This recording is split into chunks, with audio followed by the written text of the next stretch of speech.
Alright guys, we are back and welcome to the world of Dragonheir Silent Gods, where in today's video we are joined by a special guest in Neva from HH Gaming to discuss Season 2, Fall of Crescent, which went live on December 15th.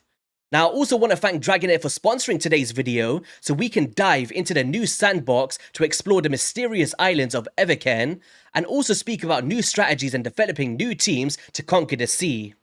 Now, if you're not familiar with the game, it's a season-based open-world fantasy RPG that incorporates tabletop mechanisms, and you can download the game now for free by simply clicking my link in the description below for Windows, Mac, iOS and Android devices, and also the Epic Game Store and Steam. And before we actually join Neva and speak about some of the features in the game, I'm just going to list off some of them as well. So you can expect new elemental affinities with the fire and necrosis, ice and radiance, which I kicked off with, and also lightning and poison. There is new damage types such as burning, ice, blast and thunderbolt, and a whopping 30 new heroes, including the new kinsfolk in the merfolk. There's also new dungeon bosses, new equipments and artifacts, and a smoother optimization experience with early game faster growth and seasonal benefits such as forfaring summons, a Season 1 reward shop, and a Season 2 exclusive summoning pool. So with this new season, it's like a span new game. Alright then, so we're now joined by Neva from HH Gaming for the first time on the channel, who actually has a dedicated channel as well, all about Dragonheir. Welcome to the channel, Neva. How's it going? Yeah, good man, thanks. How are you? Oh, not too bad, thanks. So how have you been enjoying Season 2 so far? Been exciting. I've finally been able to pull my dice yesterday, so I've got a lot of the new heroes to play with. So yeah, I Ooh. can't wait to get in further. Yeah, so do you want to tell us a little bit about, I guess, your videos and what you get up to on your channel in terms of Dragonheir, the kind of content that people can find on your channel as well? Yeah, so obviously we had a sponsorship on the website, so we were covering content on the game anyway. Yep.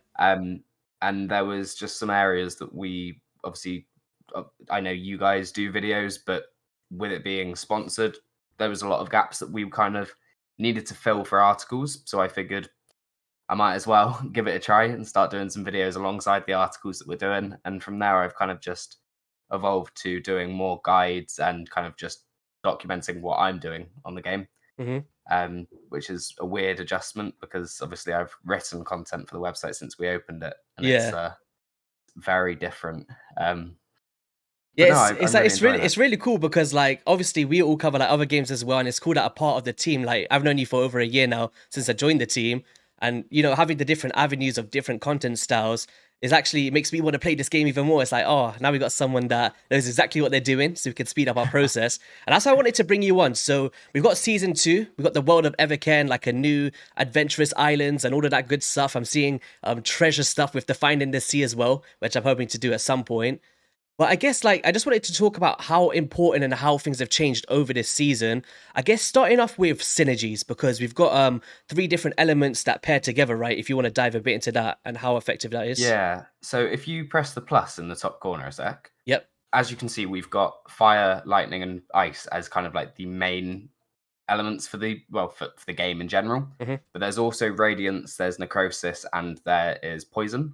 So each season that rotates, and a new one will be paired with the primary element. So Yep. last season we had fire with poison, we had ice with necrosis, and we had lightning with radiance. Yep. But this has all changed now. So we've got ice with radiance, we've got fire with necrosis, and we've got lightning with poison. So, in my opinion, this is perfect because all of a sudden you've got elements like ice who didn't really have much in terms of support unless they had kind of some of the top tier legendaries. But Mhm. now they've got access to radiance who have loads of really good tanks, really good healers. And the whole it does feel like a new game because all of a sudden these heroes that you weren't able to really utilize, Mhm. they're completely game changing.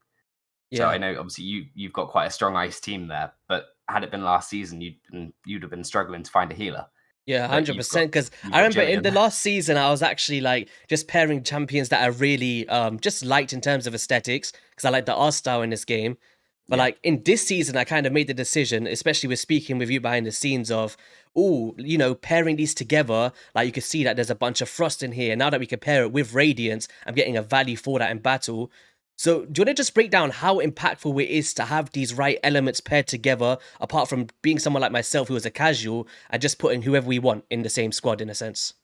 Yeah, so as a baseline, when you first start the game, if you've paired three matching elements together, you get 20% attack and 20% defense, which is massive. Yep. And as much as that is, it says it's a 3 element bonus. If you use 5 of the matching elements, it will still give them the same bonus. Hmm.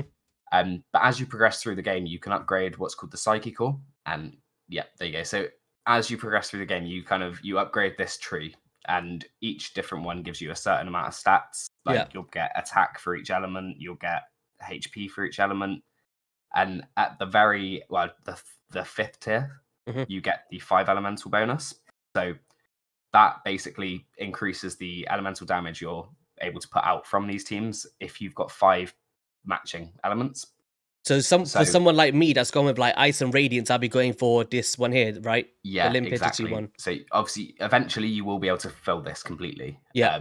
By kind of like, I think it was last season, like just after the end of the second month of the season, going into the last month, I was at the point where I think I had most things maxed, or at least very close to. Hmm.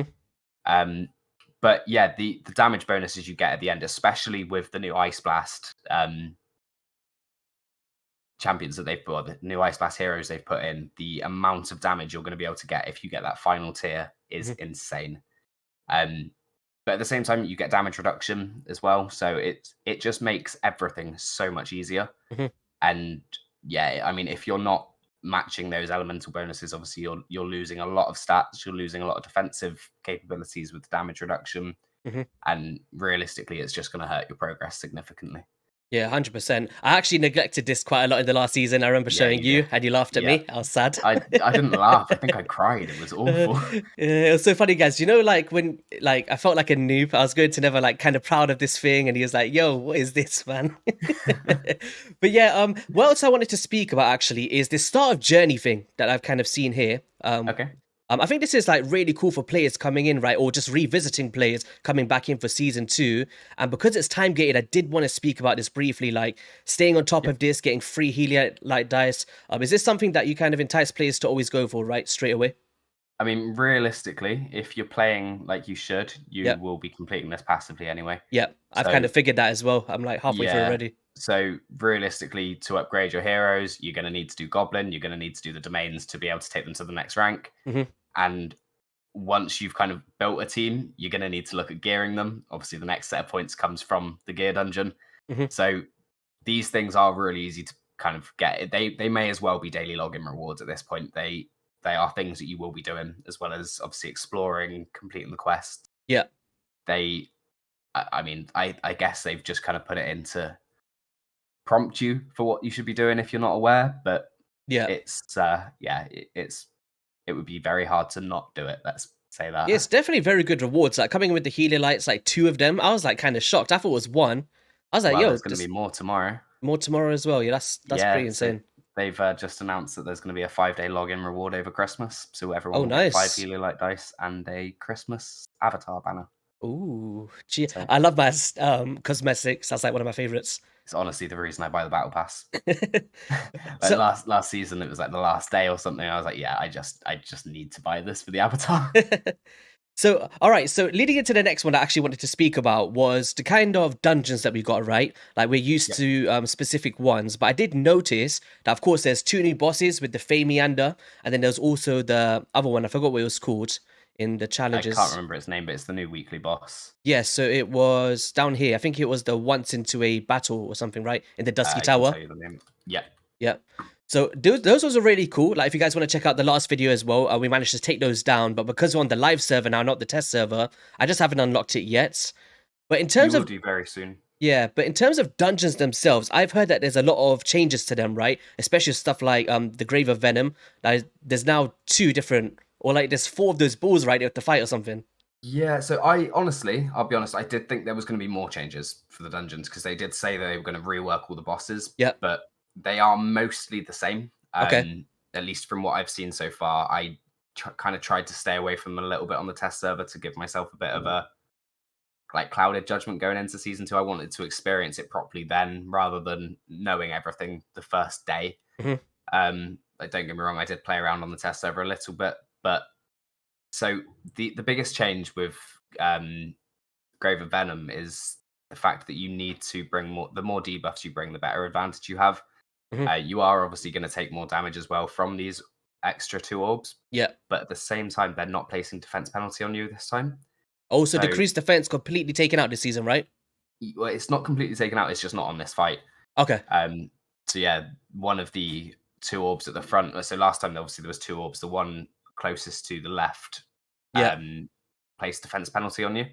So that doesn't anymore. All of the orbs do the same thing. They just attack you. Yeah, but as you guys see here as well, like my team is now formed. We've got that elemental bonus of the radiance and the frost, and that's allowing like a big boost to my team, right, to help me beat things that I actually couldn't before actually putting that synergy together. So, what kind of ones are you going to in this season? Do you have like a go-to, I guess, or one that you So found more powerful than others for most content? it's not necessarily that I found it more powerful. I guess I think the biggest thing is I have gone. Well, I've gone for ice and radiance. Yep. Like I said, last season I was quite either fortunate or unfortunate. I can't really decide. Yeah. I got quite a lot of ice legendaries and wasn't really able to utilize them because of the lack of support around them. Hmm. Whereas now I've also got Jillian like you do. I've got good tanks for Radiance, so it's now time for that I get to actually enjoy these new heroes. Hmm. And as well as that, the new Ice Blast that's come in is incredibly strong for AoE for single target. I've Yep. got one of the exclusive. Well, I've got the exclusive legendary for Ice Blast, Okay.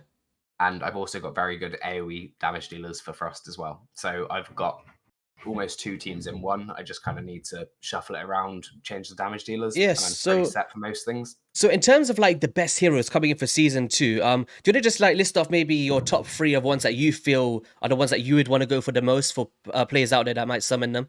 Personally, I really wanted the exclusives. Okay. So they're kind of a no-brainer. So I won't actually.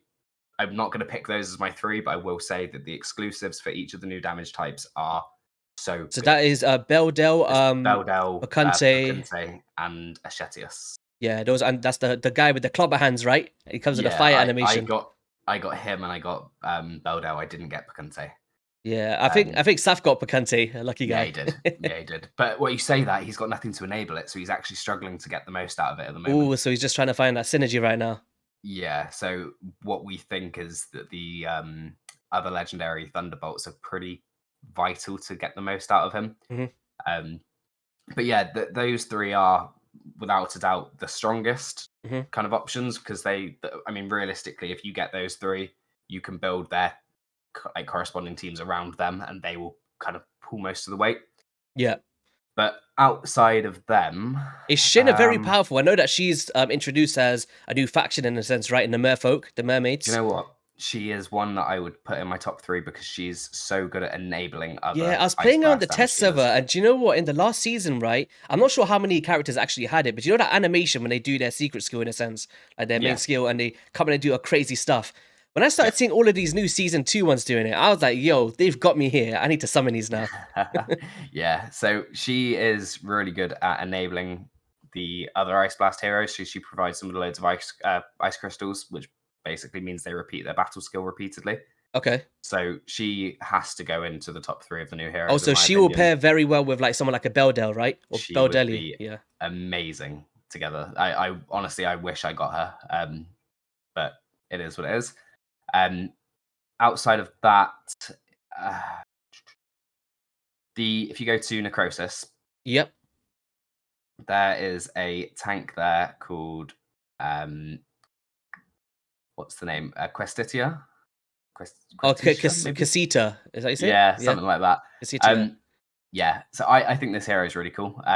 Maybe because I don't actually have an attack penalty for the Necrosis element, it was one that I really wanted to get. I did get 2 copies of it. So I think obviously she brings incredibly strong control for arena, but I think she's very strong by the looks of it. Yeah. Especially when you go into like month 2 and month 3 of the season where you have to build elemental specific teams for certain content. I think having somebody like her who's able to bring the kind of debuffs like attack penalty, but by the looks of it also deal quite a good bit of damage as well as serving as kind of a pseudo tank. As much as she's listed as defense, I think she's kind of more of like a brawler type where she's going to be able to deal a good amount of damage, but also tank. So yeah, I'm going to say her as number 2. And number 3 is probably if you go to Radiance. So I've not tried this hero yet myself, but it's Faesa, the lizard-looking Yes. thing. Oh, there she is. Yeah. Yeah, so on her battle skill, Oh, she's look got at that. Oh, I love it. Do you know what? Because I chose my kinsfolk at the start. You know, your starter adventurer. I went for the yeah, lizard. I just thought it was like one of my favorites. But yeah, yeah. she looks cool, man. But yeah, her battle skill brings a brand new buff that's not in the game, so damage delay. And I think that you'll be able to do some really cool things with So this. how does the damage delay work? So it stores 40% of the damage taken and just kind of releases over 5 seconds. So you'll Oh, take that damage staggered instead of a big hit. okay. That's pretty cool, man. Yeah, as well as that, her passive skill is really cool because it reduces the chance that your enemies, are able to inflict debuffs on you. So, say somebody, let's say you're in an arena and you're facing somebody who's got 100% attack penalty, Yep. 100% chance to land, that instantly becomes an 80% chance. Oh. So, and that persists even if she dies. So, it's almost like an arena disruptor because Hmm. it's gonna just guarantee it's not going to guarantee that those enemies are placing debuffs on you. Um, as well as that, she does actually bring debuff immunity on her ultimate skill as well. So I think she's just really cool. Like I said, I haven't got her, haven't tried her out, but based on the kit alone, I think she's a really unique and interesting hero. Yeah, no, that's some good shouts there. I think for me, I just go for the looks more than the skills, and it's like if it works Yeah, out, it works out. But I think like this season, I'm gonna stick towards probably the Frost and the Radiance. I think I found my little niche, and I'm gonna yep, want all of these, put them in my yeah. team. So technically, I'd be looking for someone like Beldel, ideally. Then, if that's the kind So of team I'm looking for. if you're planning on sticking primarily to Frost, you will also need to worry about AoE. Yeah. So having somebody like Beldout or like for single target or Hivitar, the second one in. Hmm. So she's basically the Beldout equivalent. She's the exclusive Ooh. for Frost damage, so the AoE damage type. Um, so And she is she's one of the new ones as well, right? no, so She's she's not from okay. she's actually from the beta, but she is ridiculous in terms of damage. She looks Um, like she could be a new one. I was just looking. I was like, I ain't seen this one before. yeah, yeah, it's because with her being exclusive, she is very hard to get, unfortunately. But Yeah. yeah, outside of her, there's champions or heroes like Oster, Hmm. who's very strong for AoE damage. He's who I use for my AoE team. But yeah, I mean, there's so many good damage options in the ice element. Like, you're not short at all. There's so many different things you could use. I mean, even supports like Varesh deal a very good amount of damage as well. Yeah. So, do you know, just to like kind of wrap up here before we go into the final part, I was Mhm. just going to see if you can give some pointers to viewers that, you know, they're coming back into the journey, they've started season 2 or just starting the game for the first time.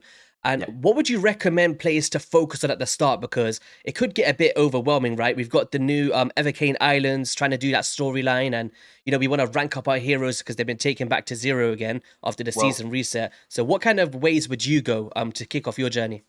for a start, if you're coming into the game as a new player, you don't have to worry about this new island because you'll be forced onto season 1. Yep. So you won't have anywhere near as much as we've got to worry about at the moment. There won't be this new area. Yep. But the biggest tip I can give you is don't discount rares. Hmm. Rares and epics in this game are so strong. And I mean, for a start, you get a healer at the start of the game, Hexandra, who's a rare. She's incredibly good. I used her all the way through season 1. Yep. So keep that in mind. There's also rares like Sigrid. Sigrid is insane. She does so much damage. She brings incredibly strong debuffs. And obviously, she's also poison. Both of these heroes that I've just mentioned are poison. And you can also get epic heroes like the tank Furabath, who is once again top tier, also poison. If you manage to pick up those 3, which I know there's a £1 epic box that you can buy at the start of the game. So Hmm. if you invest in that, pick Furabath, and you've got a tank, you've got a healer, and you've got your main damage dealer straight away, all giving you the same elemental bonus. So that's kind of my best advice. If you are happy to spend that £1, that is the core of your team. You won't have to worry about that for a long, long time. They will take you everywhere. Because you've got that free reset rate at the moment. I'm not sure when that ends, where you can actually Uh, test out your heroes and get all your resources back. So you could probably players could do that as well, right? And test out new teams. yeah, so you can reset your heroes for the first 6 days of each new server. So that way, each new season, sorry. So Yeah. that allows you to kind of build things for different areas and get some early progress through while also testing things out. Hmm. The only thing is, it doesn't refund any books you put into them, or any scrolls. So But we do get to bear that keep in our mind. scrolls, right? Like on those Yeah, heroes that we put them on. the scrolls will stay in the heroes Yeah. even after like seasonal resets and everything. You will never lose those. Um, but yeah, do take advantage of the first few days where you get to reset things, because it can help you to kind of push into the different elemental domains where you take extra damage from maybe your main element. Like for example, if you were to go into the ice domain, Mhm. you're going to get battered. So you're going to need to build another team with a different elemental bonus just to kind of be able to bump up your ice heroes to that next level. Yeah. Um, And this is where the adventurer comes in a bit as well. So if you guys are lacking on like that 5th slot, for instance, or something, or you're just trying to get that bonuses, he can switch between elements, right, from a click of a button. So that's pretty yeah. cool. And I guess like last but not least, I just wanted to speak about the exchange, because this is something that I wasn't aware of until today, before we started recording actually. And it was the season shop. Like I managed to buy some stuff from here from season 1, being in the top 47%, and now we've got the season 2, right? So if we switch over, Yep. season 2 reward shop with some really cool rewards as well. So how is this actually determined to get your percentage per season? So throughout the season, you'll be earning a currency called I think it's Echo of Clepsydra. Okay. So that converts to the pure sand. So yeah, Echo of Clepsydra Oh, you there. get it from the... Oh, okay. Yep. So you get it from Vortex, you get it from the Continental Challenges, which is the month 2 event, and you get it from the Otherworld Exploration, which is the 3rd month events of each season. Mm-hmm. So that is what the leaderboard placement is. So you got top 47%. It means you were top 47% of people to get the most of this currency. Oh, and then they got the different tiers as well. So up here, you get... Oh, you can get up to 15. Wow. Yep. Okay. So effectively, the top 150 last season got to the gold shop. The rest of them got the silver and bronze. Yeah. But basically, the amount of Echo of Clepsydra you earn, that's converted to sand core on a 100-to-1 basis. Mm-hmm. So if you needed to buy everything in the shop, I think all of the important things in gold was about 3,400 sand core. Yeah. So 340,000 of the Echo of Clepsydra, which thankfully is around what I got. So I was able to buy everything that I wanted from the gold shop this season. Yeah. But yeah, effectively place higher throughout the content you're doing throughout the season, and the more of it you'll get. Yeah, that's pretty cool. Well, I guess like that was kind of everything that we wanted to touch on for today. Just kind of an introduction into season 2, what you guys should be looking out for, and our experiences so far. So I appreciate it, Neva, for jumping on the channel. Anything you want to say here before we wrap up? Just thank you for having me on the channel, honestly. So that's going to be all for today's video, guys. Remember, you can download the game now for free by simply clicking my link in the description below for Windows, Mac, iOS, and Android devices on Epic Games Store and Steam as well. And I'll see you all in a video soon. Peace.